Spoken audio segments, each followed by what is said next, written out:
ఈ కంఠస్థ వాక్యం ఎంతమందికి వస్తుంది? అయితే మా చిన్నప్పుడు ఖచ్చితంగా ఇది మాకు నేర్పించుంటాడు. నేను సండే స్కూల్ టీచర్ ఉన్నప్పుడు కూడా అందరికి నేర్పించుంటాడు. ఏంటంటే ఆమె కుమారుని కలలో తన ప్రజలను వారి బాబు నుండి ఆయన రక్షించడానికి ఆయన కేసులను పేరు పెట్టబడను. అయితే ఇప్పుడు మనం తీసుకున్నటువంటి వాక్య భాగంలో ఇక్కడ 2 విషయాలు మనము చూసుకుంటాం. ఏంటంటే తన ప్రజలు వారి పాపాలు ఏమేమి ఉన్నాయంటే, మొట్టమొదటి పాయింట్ వచ్చేసి తన ప్రజలు, రెండవది వారి పాపాలు. ఈ 2 విషయాల గురించి మనం ఈరోజు చర్చించుకుందాము. మొట్టమొదటిగా పాపం చేసిన వ్యక్తులు ఎవరంట? తన ప్రజలంట. దేవుని ప్రజలు, దేవుని పిల్లలు అంటే ఎట్లుండాలా? దొంగతనాలు చేయాలన్నా, అబద్ధం ఆడాలన్నా, పాపం చేసి ఉండాలన్నా, ఎట్లుండాలా? పవిత్రంగా ఉండాలా, ఇంకా నీతిమంతులుగా ఉండాలా, పరిశుద్ధులుగా ఉండాలా. ఈ క్వాలిటీస్ అన్నీ యేసు ప్రభువుని నమ్మిన మనకు ఉండాలి, అవునా? కానీ ఇక్కడ కూడా యేసు ప్రభువుని నమ్మిన ఒక గుంపు ఉన్నారు. వారు ఏం చేసినారంటే పాపములు చేసినారంట. ఏం చేసినారంట? అందుకే అక్కడ రాయబడుతుంది ఏంటంటే తన ప్రజలను వారి పాపాల నుండి రక్షించడానికి వచ్చినారు. ఆయన ప్రజలకు పాపం చేయాల్సిన అవసరం ఏమొచ్చింది? ఎక్కడ స్టార్ట్ అయింది పాపము అంటే, ఆదికాండంలో మొట్టమొదటిగా ఎప్పుడైతే హవ్వ గారు ఆ పండు తిన్నారో అప్పటి నుంచే మనుష్యునికి జన్మతః పాపం సంభవించింది. అంటే పుట్టిన తర్వాత తన మొదటి రోజు నుంచి చివరిగా చనిపోయేంత వరకు 100 సంవత్సరాలలో మనుషుడు ఏ పాపం చేయకుండా నీతిగా మంచిగా జీవించినా సరే మనిషికి ఒక పాపం ఉంటుంది. ఆ పాపం పేరు కర్మ పాపం. ఆ కర్మ పాపం, జన్మ పాపం ఎక్కడి నుంచి వచ్చిందయ్యా అంటే, ఎక్కడి నుంచి వచ్చింది? ఆదాము దగ్గర నుంచి వచ్చింది. సో నీ జీవితంలో కానీ నా జీవితంలో కానీ మనం ఏ తప్పు చేయకుండా, ఒక అబద్ధం ఆడకుండా, దొంగతనం చేయకుండా, మోసం చేయకుండా, హత్య చేయకుండా, వ్యభిచారం చేయకుండా, నరహత్య చేయకుండా, ఏది చేయకుండా మనం చనిపోయినా సరే ఒక పాపంతో మనం ఖచ్చితంగా తీర్పులో నిలబడాలి. ఆ పాపం పేరే జన్మ పాపము అంటారు. సో మనుషునికి భూమి మీద జన్మించినప్పటి నుంచే ఫ్రీలాన్స్గా ఒక పాపం వచ్చేసేది. ఇక్కడ నుంచి మనుషుడు ఏం చేశాడు? రోమీయులకు రాసిన పత్రిక 3వ అధ్యాయం 3వ వచనం.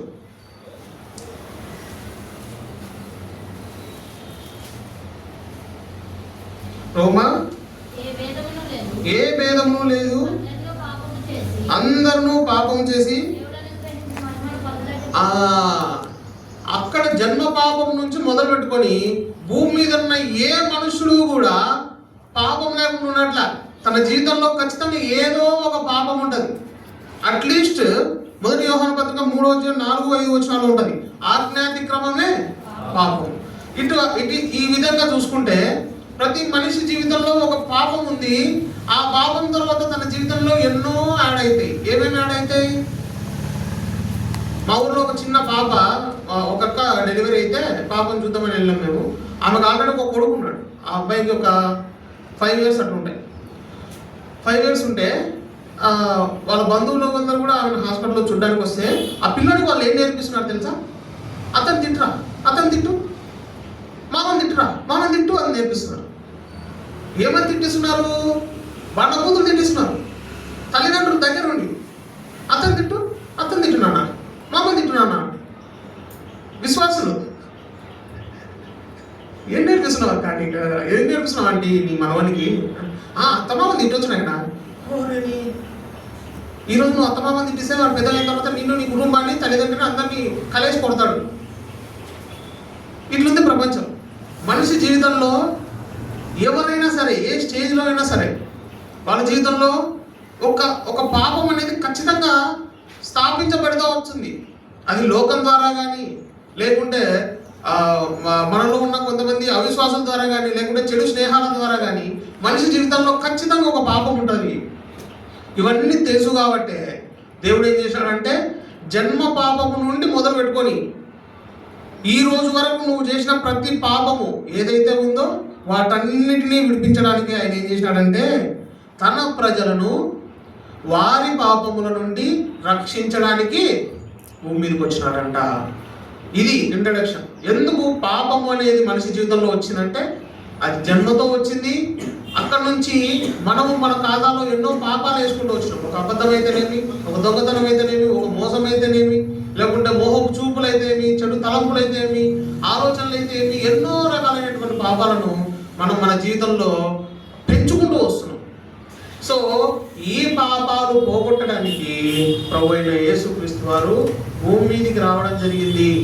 సరే, ఒక క్వాలిఫికేషన్ మనం ఆలోచన చేద్దామా ఇప్పుడు? అంటే ఒక 10th క్లాస్ విద్యార్థికి పాఠం చెప్పాలంటే మినిమం ఎంత చదవాలా? ఎప్పుడన్నా మీ టీచర్ నువ్వు ఏం చదువుకున్నావు సార్ అని అడిగినారా? కనీసం బీఈడి చేయాలి, తెలుసా? ఒక 5వ తరగతి పిల్లోడికి పాఠం చెప్పాలంటే కనీసం టీటీసీ చేయాలి. మరి పాపం పోగొట్టడానికి యేసు ప్రభువుకు ఉన్న క్వాలిఫికేషన్ ఏంటి అని ఆలోచన చేసినారా? అయితే యేసు ప్రభువు వారు మన పాపం పోగొట్టడానికి ఆయనకు ఏ శక్తి ద్వారా ఆయన రాగలిగినాడు అంటే, రండి సామెతల గ్రంథము 8వ అధ్యాయము.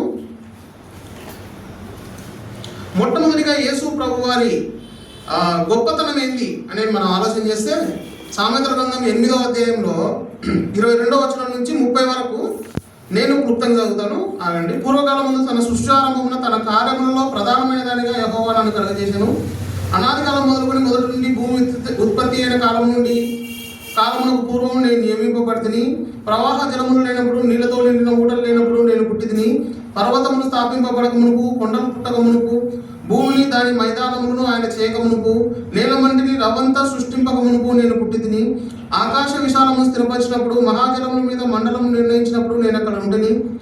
ఆయన పైన ఆకాశము స్థిరపరిచినప్పుడు, జలధారలను ఆయన బిగించినప్పుడు, జలములు తన సరిహద్దులు మీరకున్నట్లు ఆయన సముద్రమును పరిమేలను ఏర్పరిచినప్పుడు, భూమి యొక్క పునాదులను నిర్ణయించినప్పుడు నేను ఆయన యొద్ద ప్రధాన శిల్పినై అనుదినము సంతోషించుచు నిత్యము ఆయన సన్నిధిని ఆనందించుచుంటిని. ఈయనకు ఏ క్వాలిఫికేషన్ ఉందయ్యా మన పాపాలను పోగొట్టడానికి అంటే, ఆయన ఈ రోజు మొన్ననో నిన్ననో 2000 సంవత్సరాల క్రితమో ఉద్భవించిన దేవుడు కాదు. ఆయన ఎప్పటి నుంచి ఉన్నాడు? పూర్వము సృష్టారంభమున భూమిని, సూర్యుడిని, చంద్రుణ్ణి, ఈ జలచరాలను వీటేమిటిని సృష్టించక ముందే యేసు ప్రభు వారు ఎక్కడున్నాడంట? తండ్రి పార్శ్వమున ఉన్నాడంట. వీటన్నిటినీ చేయక ముందు నుంచి ఉన్నటువంటి సజీవుడైన దేవుడు నిన్ను నన్ను చేసిన తర్వాత కూడా ఏం చేస్తూ వచ్చినాడంటే భూమి మీదికి రావడం జరిగింది. సో మన గురించి అన్నీ తెలిసిన వ్యక్తి మన కోసం ప్రాణం వేయడం గొప్ప విషయమా? మన గురించి ఏమీ తెలియని వ్యక్తి మన కోసం ప్రాణం వేయడం గొప్ప విషయమా? రెండూ తెలుసు ఆయన. మొట్టమొదటిగా ఆయన మన గురించి ఆలోచించాల్సిన అవసరం లేదు. ఆయనకు మన గురించి ఆలోచించాల్సిన అవసరమే లేదు. ఎందుకంటే భూమి ఆయనదే, సూర్యుడు ఆయనదే, చంద్రుడు ఆయనదే, నక్షత్రాలు ఆయనవే. ఇన్ని కలగజేసినప్పుడు చూసి వాటన్నిటిని దగ్గరుండి వీక్షించిన ఈ దేవుడు దేనికోసం వచ్చినాడంటయ్యా అంటే నీ పాపాలు నా పాపాలు తీసివేయడానికి వచ్చినాడంట. ఎంత గొప్ప విషయం! ఒక మాట ఉంటుంది కదా నిర్గమకాండంలో, ఉన్నవాడను అనువాడను. ఉన్నవాడు అనువాడైనటువంటి దేవుడు ఈయన ఎవరి కోసం వచ్చినాడంట? పాపులైన నీ కోసం, నా కోసం వచ్చినాడంట. ఒకసారి ఇమాజిన్ చేసుకోండి, దేవుని ముందు మనం ఎట్లా ఉంటాం? ఈ ఊర్లో మన పేరు ఎంతమందికి తెలుసు? ఒక 10 మందికి తెలుసు అనుకో. ఈ జిల్లాలో మన పేరు ఎంతమందికి తెలుసు? 50 మందికి తెలుసా? ఈ రాష్ట్రంలో మన పేరు ఎంతమందికి తెలుసు? కానీ ఈయన ఎటువంటి దేవుడు అంటే పేరు పెట్టి పిలిచే దేవుడు. పాపివైన నీ కోసము ఆయన భూమి మీదకి వచ్చి నిన్ను పేరు పెట్టి పిలవడానికి సైతం ఇష్టపడుతున్నటువంటి గొప్ప ప్రేమ నీ మీద చూపిస్తున్నటువంటి దేవుడు ఈయన. సామాన్యమైన దేవుడు కాదు. మనం చూస్తూ ఉంటాం చాలా మంది, నేను ఆ బాబాని ఈ బాబాని అని చెప్పి డబ్బులు తడుకొని ఏదో ఒక దీవులకు పారిపోతుంటారు.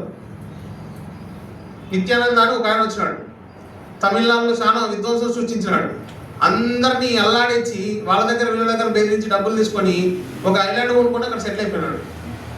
ఈయన అటువంటి దేవుడు కాదు. ఈయన రావడమే రిక్తునిగా భూమి మీదకి వచ్చినాడు. మహా ఐశ్వర్యంలో ఉన్న ఆ గొప్ప దేవుడు ఏమీ లేనివాడుగా ఒక పశువుల పాకలో పుట్టినాడు. ఎందుకోసం అంటే నీ కోసం, నా కోసం. సో మొట్టమొదటి పాయింట్ ఏంటంటే మహోన్నతుడైన దేవుడు నీ కోసం, నా కోసము భూమి మీదకి రావడం జరిగింది. రెండవ విషయం ఏంటంటే, రండి మత్తయి సువార్త 1వ అధ్యాయంలోని ఇంతకు మనం చదివాం కదా, 22వ వచనం. ఇదిగో కన్యక గర్భవతి అయి కుమారుని కనును. ఇది రెండవ ఇంపాసిబుల్స్. ఎందుకంటే పిల్లలు పుట్టడం మనం ఎన్నోసార్లు చూసా ఉంటాం. మన బంధువులకు కానీ లేకుంటే ఎక్కడైనా కానీ వాళ్ళకంట వీళ్ళకంట అని తెలుసుకుంటాం. కానీ కన్యక గర్భవతి కుమారుని కనడం అనే విషయము భూమికి పుట్టినప్పటి నుంచి మొదలు పెట్టుకొని ఈ రోజు వరకు జరగల. ఈయనలోపు ఉన్న రెండవ స్పెషాలిటీ ఏంటంటే ఆయన కన్యక గర్భంలో పుట్టిన పవిత్రుడైన దేవుడు.